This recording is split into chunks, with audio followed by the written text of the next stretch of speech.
Good morning. Welcome to a new episode in the Gully Gospel. So, ఈ ఛానల్లో మనము we are exploring Christian faith from a practical point of view.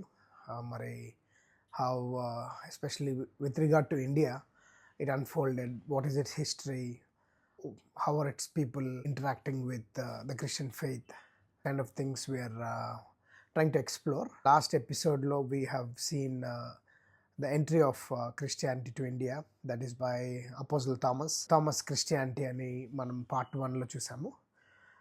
So that was a conversation, but today it is going to be more of I'm going to share some of the learnings and some of the reflections on what happened after the ancient Christian community was established, and after that ఏం జరిగింది అనే విషయాలు మనం చూస్తాము.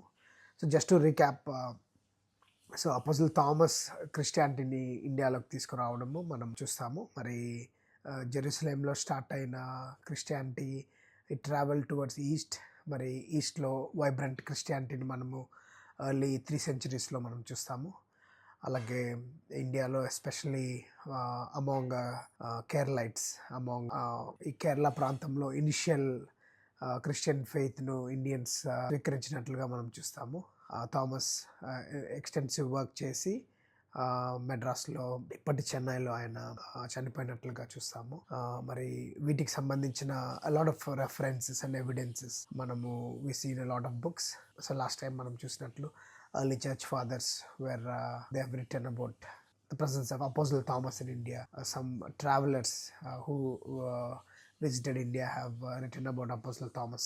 మరి వీటి ద్వారా ఆయన ఇండియాకి ఖచ్చితంగా వచ్చారని, ఇండియాలో ఏన్షియంట్ క్రిస్టియానిటీ ఫ్రమ్ 52 AD ఇండియాలో ఉందని మనము నమ్ముచున్నాము.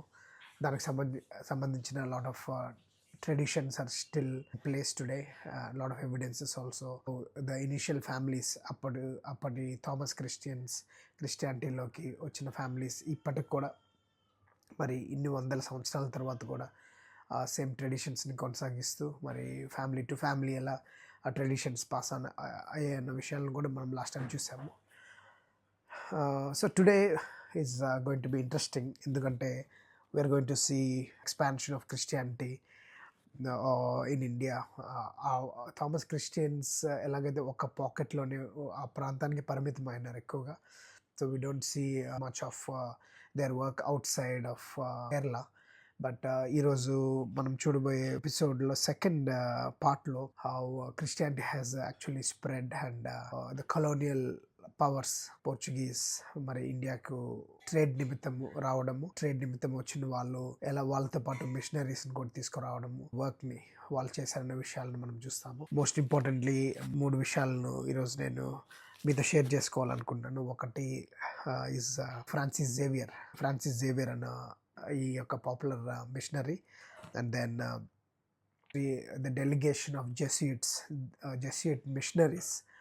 వీళ్ళు ముఘల్ రూలర్ అక్బర్ కోర్ట్ కూడా మిషన్స్ రీచ్ అయినట్లుగా మనం చూస్తాము. అలాగే రాబర్టో డి నోబిలి. మరి ఈయన కాంట్రవర్షియల్ అని ఎందుకు అంటున్నానంటే ఆయన మెథడ్స్, స్ట్రాటజీ ఏదైతే యూజ్ చేశాడో మిషనరీ స్ట్రాటజీస్ లిటిల్ మరి అందరూ యాక్సెప్ట్ చేయలేరు. These are the 3 missionaries we are going to see today.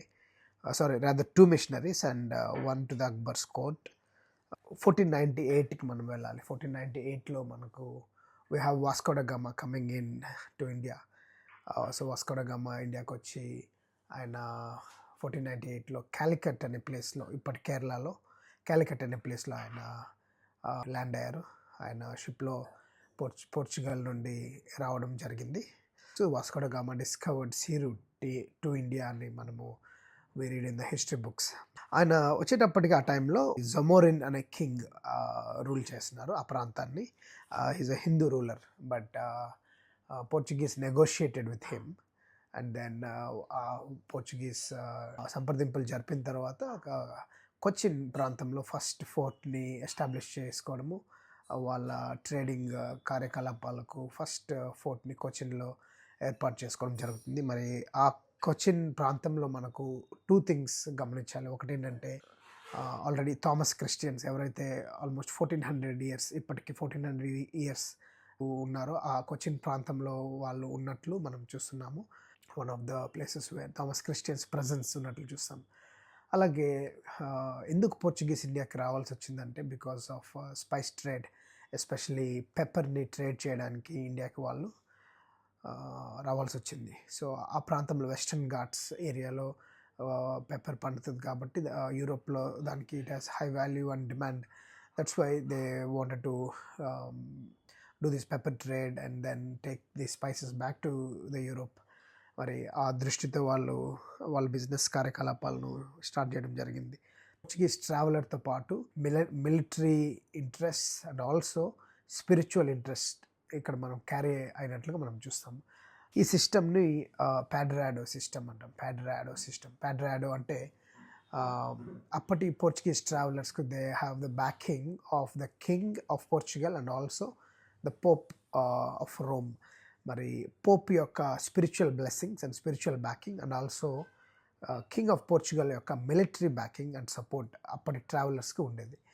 మరి ఈ యొక్క అగ్రిమెంట్లో భాగంగా ఎక్కడైతే మిలిటరీ కాంక్వెస్ట్ని పోర్చుగల్ చేస్తాయో ఆ టైంలో వాళ్ళు ఆ ఏరియాస్లో మరి ఫెయిత్ని కూడా స్ప్రెడ్ చేయడానికి, మిషన్ని స్ప్రెడ్ చేయడానికి వాళ్ళకు ఈ అగ్రిమెంట్ ప్రకారము రైట్స్ ఉంటాయి. సో దీన్ని ప్యాడ్రాడో సిస్టమ్ అంటాం.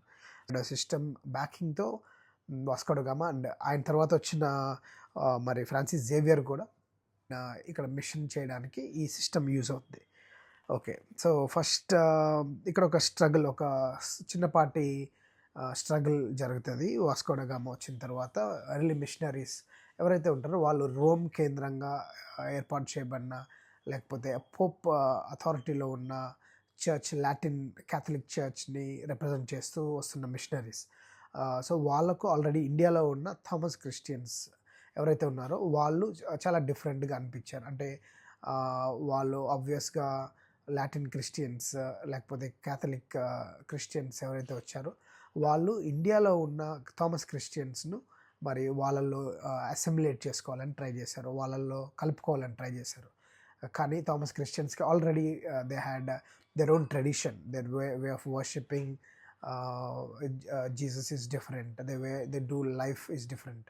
Thomas Christians priests ఎవరైతే ఉన్నారో they were getting married, they were having children, tradition they were following. కాకపోతే లాటిన్ క్యాథలిక్ ప్రీస్ట్ మనందరికి తెలిసినట్లు they don't get to marry and have their families. The language of worship is Syriac లాంగ్వేజ్లో వాళ్ళు లిటర్జీని చేసుకునే వాళ్ళు ఈ యొక్క థామస్ క్రిస్టియన్స్. క్యాథలిక్స్ వచ్చి లాటిన్లో చేసుకునే వాళ్ళు. సో ఇలాంటి డిఫరెన్సెస్. అలాగే ఇమేజెస్ని వాళ్ళు పూజించే వాళ్ళు కాదు థామస్ క్రిస్టియన్స్. క్యాథలిక్ క్రిస్టియన్స్ అయితే they have images and statues and they don't have a problem worshipping them. It was difficult for assimilation or few years, that is in 1540 మనకు ఫ్రాన్సిస్ జేవియర్ ఇండియాకి రావడం జరుగుతుంది. So Francis Xavier is one of the popular missionaries, Catholic missionaries ever. మరి ఎందుకంటే ఆయన is very successful in his methods. మరి ఆయన యొక్క బ్యాక్గ్రౌండ్ ఆర్ ఇంపార్టెన్స్ తెలుసుకోవాలంటే ఆయన హీజ్ అ జెస్యూట్ మిషనరీ. మరి జెస్యూట్స్ అనేవాళ్ళు this branch of Catholic missionaries. వాళ్ళు this very educated, very disciplined and they travel well. అంటే వరల్డ్ వైడ్ వెళ్ళి మిషన్స్ చేయడానికి వాళ్ళు ఎంతో డిసిప్లైన్తో, అలాగే మంచి ఎడ్యుకేషన్తో, theological and even sciences and arts and they very good at all these things. So ఇలాంటి బ్యాక్గ్రౌండ్తో వాళ్ళు వరల్డ్ వైడ్ వెళ్ళి మిషన్స్ చేస్తున్నారు ఆ టైంలో. అలాగే ఇగ్నేషియస్ ఆఫ్ లాయలా. సో ఈ నేమ్ని మనం వింటాము. Ignatius of Loyola Loyola name is very famous మనకు. ఈవెన్ ఇండియాలో we see Loyola schools and colleges. మరి ఇగ్నేషియస్ ఆఫ్ లాయలా అనే ఈ యొక్క ప్రీస్ట్, ఈ యొక్క క్యాథలిక్ మాంక్ జెస్యూట్ బ్రాంచ్ని స్టార్ట్ చేసినట్లుగా మనం చూస్తాము. So Francis Xavier is one among the early the inner circle of Ignatius of Loyola గా మనం చూస్తాము. So with that influence Francis Xavier ఇండియాకి రావడము. కోరమండల్ కోస్ట్ మనకు ఈ పరావా కమ్యూనిటీ. సో ఈ Parava is a fisherman community. ఈ పరావా కమ్యూనిటీ మధ్య ఆయన సేవ స్టార్ట్ చేసినట్లు మనము ఫ్రాన్సిస్ జేవియర్ కూడా he comes with the backing of both the Pope and the King of Portugal. So Portugal రాజు యొక్క సపోర్ట్ అండ్ పోప్ యొక్క సపోర్ట్, ఇద్దరు సపోర్ట్ ఎంత పవర్ఫుల్గా ఇండియాలోకి ఆయన రావడం మనం చూస్తున్నాం. సో ఫ్రాన్సిస్ జేవియర్కి ఇవన్నీ కలిసి వచ్చిన అంశాలు. సో ఈయన పరావ కమ్యూనిటీతో ఆయన ఇంటరాక్ట్ అయినప్పుడు, అంటే పరావ కమ్యూనిటీస్ ఏం చేసేవాళ్ళంటే దేవర్ ఫిషర్మెన్. వాళ్ళు చేపలు పట్టేవాళ్ళు. ఎస్పెషల్లీ దేవర్ పర్ల్ డైవర్స్, అంటే ముత్యాలను సముద్ర గర్భం నుండి తెచ్చి వాటిని మరి they use to do business with that. Parava కమ్యూనిటీకి దే హ్యాడ్ ఎ థ్రెట్, ఒక థ్రెట్ ఉంది. ఎవరి దగ్గర నుంచి అంటే అక్కడున్న అరబ్ ట్రేడర్స్తో మరి వాళ్ళకు ఒక థ్రెట్ వాళ్ళు గమనించారు. ఆ థ్రెట్ నుండి వాళ్ళ ప్రొటెక్షన్ కొరకు పోర్చుగీస్తో ఏమన్నారంటే, మీరు మాకు మిలిటరీ ప్రొటెక్షన్ ఇస్తే మేము కమ్యూనిటీగా కన్వర్ట్ అవుతాం క్రిస్టియానిటీలో. కానీ ఒక నెగోషియేషన్ చేశారు. ఒక సంప్రదింపులు జరిపినప్పుడు వాళ్ళందరూ యాజ్ ఎ కమ్యూనిటీగా మరి క్రిస్టియన్ మతాన్ని లేకపోతే క్రిస్టియన్ విశ్వాసంలోకి వచ్చినట్లు మనం చూస్తున్నాం. ఇది ఫ్రాన్సిస్ జేవియర్ రాక మరి కొన్ని సంవత్సరాల ముందు జరిగిన పరిణామం. ఆయన వచ్చిన తర్వాత ఈ యొక్క పరావ కమ్యూనిటీస్ మధ్య సేవను ఎంతో వేగవంతం చేశాడు. మనం చూస్తే పరావాస్ తమిళ్ మాట్లాడతారు. ఆ 200 మైల్ కోస్ట్ లైన్లో మొత్తము ఫ్రాన్సిస్ జేవియర్ చర్చెస్ని స్టార్ట్ చేసినట్లు, వాళ్ళందరికీ కూడా ఒక సపరేట్ క్యాటెకిస్ట్ని ఆర్ పాస్టర్స్ని పాయింట్ చేసినట్లు కూడా మనం చూస్తాం. అలాగే ఎక్కువగా చిన్నపిల్లలతో ఆయన వర్క్ చేసేవాళ్ళు. చిన్నపిల్లలకు ఆయన లార్డ్స్ ప్రేయర్, 10 కమాండ్మెంట్స్, సో ఇలాంటివి నేర్పించి కంటత పద్ధతిలోనే నేర్పించేవాళ్ళు. వాళ్ళు పిల్లలు వెళ్ళి పెద్దవాళ్ళకు వాటిని నేర్పించేవాళ్ళు. చర్చెస్లో సండే కూడా ఈ యొక్క రిసైటేషన్స్ ఎక్కువ ఉంటున్నట్లుగా మనం చూస్తున్నాం. So this is the type of mission work that was done. We're trying to understand cultural situation in India, and when the caste system is coming into play, ఈ యొక్క social structures మధ్య how faith interacted, మరి Christian message or the message of Jesus, how it interacted with the culture, and how culture also interacted with the Christian faith అనేది మనం చూస్తాం. So this is about Francis Xavier. So one of the important observations ఏంటంటే, పరావాస్ మరి క్రిస్టియానిటీని Christian ఫెయిత్లోకి వచ్చిన తర్వాత కూడా పరావాస్ వాళ్ళ యొక్క నేటివ్ ట్రెడిషన్స్ అండ్ కస్టమ్స్ని ఫాలో అయ్యేవాళ్ళు. సో ఆల్రెడీ ఉన్న సోషల్ ఆర్డర్ని, అంటే వాళ్ళు అనుసరిస్తున్న పద్ధతుల్ని, అంటే మ్యారేజ్లో, ఫుడ్ ఈటింగ్ హ్యాబిట్స్లో వాళ్ళ ఇంటరాక్షన్ విత్ ద సొసైటీ కొనసాగించేవారు. సో హిస్టారియన్స్ ఈ యొక్క కైండ్ ఆఫ్ ఫెయిత్ని ఏమంటారంటే లేటెంట్ ఫెయిత్ అంటారు. అంటే Christianity is on the top. మరి క్రిస్టియానిటీ వాళ్ళు యాక్సెప్ట్ చేసి outside they are Christians, but inside they are also maintaining their own belief systems, their own social structures. ఇది రైటా రాంగ్ అని నేను డిస్కస్ చేయట్లేదు, but this is what it is. So we see even in India today we have different strains of Christianity. ఈ యొక్క cultural అడాప్టేషన్స్కి మరి గురయ్యాయి చాలా ఫెయిత్ ట్రెడిషన్స్. అంటే మెయిన్ లైన్ చర్చెస్లో మరి మెథడిస్ట్లు, సిఎస్ఐ, లూథరన్స్, అలాగే ఇండిపెండెంట్ చర్చెస్, మరి మెయిన్ లైన్ నుంచి ఆఫ్ షూట్ అయిన చర్చెస్ చాలా ఉన్నాయి, like Pentecostals and many faith traditions ఉన్నాయి. సో వీటిని చూస్తే ఒక్కొక్క ఫెయిత్ ట్రెడిషన్లో మనకు ఒక్కొక్క డినామినేషన్ అంటాం. సో ఒక్కొక్క డినామినేషన్లో we have different way of believers have different way of doing life all together. అంటే వాళ్ళు హౌ దే కండక్ట్ దెమ్సెల్వ్స్, అంటే it is all different. So in that way it is the faith is so vibrant in ఇండియాకి వచ్చిన తర్వాత మరి కంప్లీట్గా western assimilation జరగలేదు, western క్రిస్టియానిటీని వాళ్ళు పుచ్చుకోలేదు. ఇండియన్ ఎక్స్ప్రెషన్స్, మరి ఫెయిత్లో ఈ ఇండియన్ ఎక్స్ప్రెషన్ జరిగినట్లుగా మనము గమనించవచ్చు. జాన్ డి బ్రెటో అనే మిషనరీ మరావాస్ మధ్య వర్క్ చేశారు. అలాగే దెర్ వాజ్ జోసెఫ్ వాజ్ అనే మిషనరీ శ్రీలంకలో వర్క్ చేసినట్లుగా చూస్తాం. ఈ జోసెఫ్ వాజ్ ఒక బెగ్గర్ లాంటి వేషం వేసుకొని ఆయన శ్రీలంకకు వెళ్ళి, శ్రీలంకలో there was this church that was struggling. He also helped revive the church in Sri Lanka.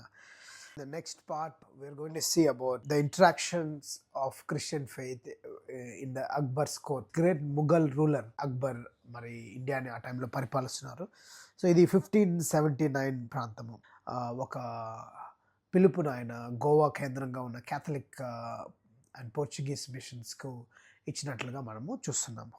పిలుపులో భాగంగా ఏంటంటే ఒక 3 డెలిగేషన్స్ గోవా నుండి ఫతేపూర్ సిక్రీ, ఆయన యొక్క హెడ్ క్వార్టర్స్ అయిన ఫతేపూర్ సిక్రీకి వెళ్ళినట్లుగా మనము చూస్తాం. సో ఇది 1579 నుండి 1594 ప్రాంతంలో ఒక 3 డెలిగేషన్స్.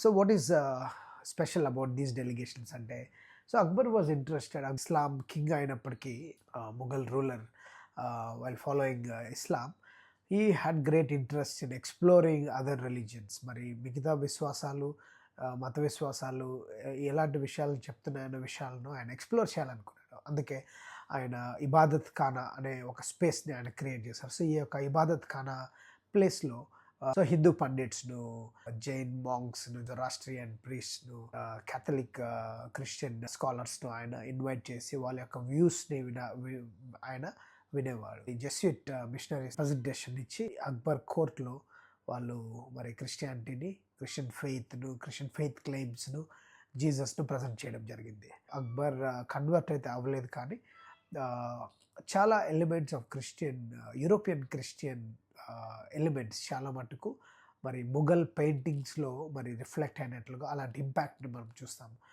స్క్రీన్ మీద మీకు చూపిస్తాను. ఆ యొక్క ఫ్లోరల్ మోటివ్స్ ఏవైతే ఇస్లామిక్ ఫ్లోరల్ మోటివ్స్, బార్డర్స్ మొత్తము ఆ యొక్క మినియేచర్ ఫ్లోరల్ ఇస్లామిక్ ఆర్కిటెక్చర్ ఉంటుంది పెయింటింగ్. అండ్ లోపల మాత్రం మనకు virgin Mary. There are other paintings as well, amalgamation of Christian art and also the Mughal elements of painting. So ఇలాంటి cultural ఇంపాక్ట్ని మనము చూస్తాం. అంటే అలా Christianity as impacted even Mughal emperor మరి అక్బర్ ఏం చేయాలనుకున్నాడంటే అన్ని రిలీజియన్స్ నుండి మంచివి తీసుకొని ఒక న్యూ రిలీజియన్ క్రియేట్ చేయాలనుకున్నాడు. ఆ రిలీజియన్ పేరు Din Ilahi. So new religion create చేయాలనుకున్నాడు, but he could not proceed with that idea. మరి అది ఆగిపోయినట్లుగా మనము చూస్తాం. సో నెక్స్ట్ మనము we will go to very important, a bit controversial, Roberto de Nobili. So Roberto de Nobili యొక్క strategy and methods are very different. ఆయన మదురై ప్రాంతంలో ఆయన మిషన్ని చేసినట్లుగా మనం చూస్తాం. So Roberto de Nobili background చూస్తే ఆయన ఈజ్ ఆల్సో జెస్యూట్ మిషనరీ. ఆయన he comes from Italy. He comes from an aristocratic family. చాలా సంపన్న కుటుంబం నుండి వచ్చిన వ్యక్తి యొక్క రాబర్టో డి నోబిలి. సో ఆయన మదురై ప్రాంతంలో ఆయన మిషన్ వర్క్ స్టార్ట్ చేసినప్పుడు చాలా డిసప్పాయింట్ అవుతాడు. ఎందుకంటే ఆల్రెడీ ఎర్లియర్ మిషన్స్ ఉంటాయి, కానీ వాళ్ళు సక్సెస్ఫుల్గా ఆ ప్రాంతంలో చేయలేకపోతున్నారు. ఆయన గ్రహించి ఆయన స్ట్రాటజీని ఆయన మరి చేంజ్ చేయాలనుకుంటాడు. సో ఈ స్ట్రాటజీ ప్రకారము ఆయన ఏం చేస్తారంటే, he wanted to reach the upper class వాళ్ళకి రీచ్ అవ్వాలనుకుంటాడు. అంటే బ్రాహ్మిన్స్కి రీచ్ అవ్వాలని ఆయన యొక్క స్ట్రాటజీలో భాగంగా ఆయన భావించి he makes lot of adaptations, చాలా చేంజెస్ చేసుకుంటారు. అంటే that is with regard his life style, his way of thinking. మనం గమనించినట్లుగా ఆయన యూరోపియన్. ఆయన మరి మీట్ లేకుండా, వైన్ లేకుండా మరి వాళ్ళు ఉండడం చాలా కష్టము. అలాంటి అపవాదు కూడా ఒకటి అప్పటి మిషనరీస్ మీద ఉండింది కాబట్టి బై అవర్ నేటివ్స్. సో ఆయన ఏమనుకున్నాడంటే ఆయన లైఫ్ స్టైల్ని కంప్లీట్గా చేంజ్ చేయాలనుకున్నాడు. సో దీని ప్రకారము ఆయన హీ బికేమ్ ఏ వెజిటేరియన్. ఆయన ఎగ్స్, మీట్ని కంప్లీట్గా దూరం చేసుకొని వెజిటేరియన్గా కూరగాయలు, పాలు ఇవి తీసుకునేవారు. అలాగే ఆయన ఒక బ్రాహ్మిన్ కుక్ని ఎంప్లాయ్ చేసుకుని, బ్రాహ్మిన్ కుక్ చేస్తేనే ఆయన తినేవాడు. అలాగే ఫుట్వేర్, అంటే మామూలుగా లెదర్, జంతు చర్మాలతో చేసిన మరి ఆ ఫుట్వేర్ని వాళ్ళు అపవిత్రంగా భావించేవాళ్ళు కాబట్టి ఆ లెదర్ ఫుట్వేర్ ప్లేస్లో మరి వుడెన్ క్లాక్స్, ఆ చెక్క ఫుట్వేర్ని వేసుకునేవాళ్ళు. మరి ఆయన యొక్క పర్సనాలిటీ కూడా he made some changes, like sacred థ్రెడ్ని యూజ్ చేయడము, బ్రాహ్మిన్స్ వేసుకున్న సేక్రెడ్ థ్రెడ్ని, అలాగే నుదుటిన శాండిల్వుడ్ పేస్ట్ని అప్లై చేయడం, రిచువల్ బాత్స్, పుణ్యస్థానాలు ఆచరించడం. సో ఇవన్నీ ఆయన వాళ్ళకి రీచ్ అవ్వాలనే ఉద్దేశం, he made all these changes. So ఇది ఒక రాడికల్ ఎక్స్పెరిమెంట్గా అప్పటి మిషనరీస్ భావించారు. చాలా కాంట్రవర్సీ. దీనికి ప్రతిఫలంగా మరి ఎంతోమంది బ్రాహ్మిన్ కన్వర్ట్స్ను బ్రాహ్మిన్స్ ఎంతోమంది క్రిస్టియన్ ఫెయిత్లోకి రావడము మనం చూస్తాం. మరి మదురైలో ఆల్మోస్ట్ ఆయన మిషన్ అయ్యే టైంకు దాదాపు 1,50,000 పీపుల్ మరి రావడం జరిగింది. ఇది చాలా కాంట్రవర్షియల్ మెథడ్ అని అప్పటి మిషనరీస్ కూడా భావించారు. ఇవి మాత్రమే కాదు, Roberto de Nobili is fantastic scholar. ఆయన 20కి పైగా బుక్స్ తమిళ్లో రాసినట్లుగా చూస్తాం. సో ఇవి మాత్రమే కాకుండా Roberto de Nobili weighty theological వొకాబులరీని ఆయన క్రిస్టియన్ థియాలజీలో క్రియేట్ చేసినట్లుగా చూస్తాం. తమిళ్లో న్యూ వొకాబులరీని ఆయన క్రియేట్ చేసినట్లుగా చూస్తాము. ఏంటంటే గ్రేస్, సిన్, సాల్వేషన్, సోల్, ఈ యొక్క కాన్సెప్ట్స్, బిబ్లికల్ కాన్సెప్ట్స్కు ఆయన యొక్క ఈక్వాలెంట్స్ని ఆయన క్రియేట్ చేసినట్లుగా క్రిస్టియన్ థియాలజీ ఇన్ తమిళ్లో మనము వీటికి ఈక్వాలెంట్స్ ఆయన క్రియేట్ చేసినట్లుగా మనం చూస్తాం.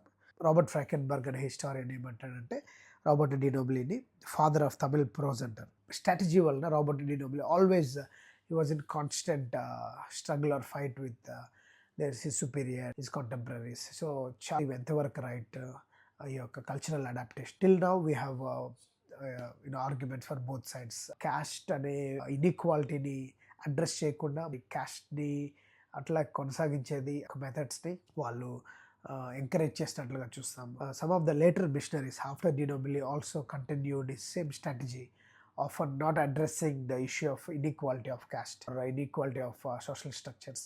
మరి ఆయన మెథడ్స్ ఎంత సక్సెస్ఫుల్లో ఎంతమంది కన్వర్ట్స్ని మరి చేసాయో అంతే కాంట్రవర్షియల్గా కూడా ఈ రోజుకి ఆయన మెథడ్స్ని మనము డిస్కస్ చేసుకుంటాం.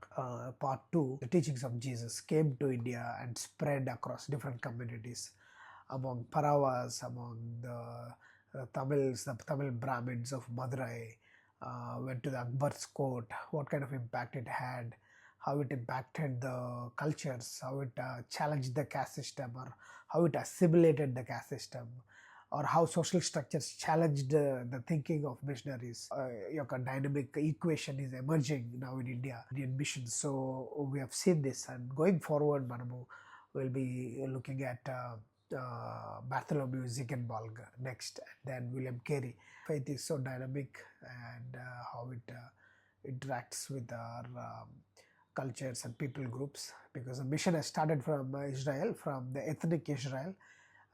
So Christ's desire is to see all the ethnicities of the world come to the saving knowledge or to the knowledge of Jesus. So in that way, following that mandate, disciples carried the mission to the east, especially Apostle Thomas, and from then on, whatever was happening in Europe was impacting India. The developments of Europe were also impacting in India, and Indian people groups are also interacting with the faith. So in that way, we are seeing the Christianity is emerging in India. It is becoming so native, adapting native forms, native lifestyles, culture, and way of doing things. So so that's it, and hope to see you in the next episode. Thank you.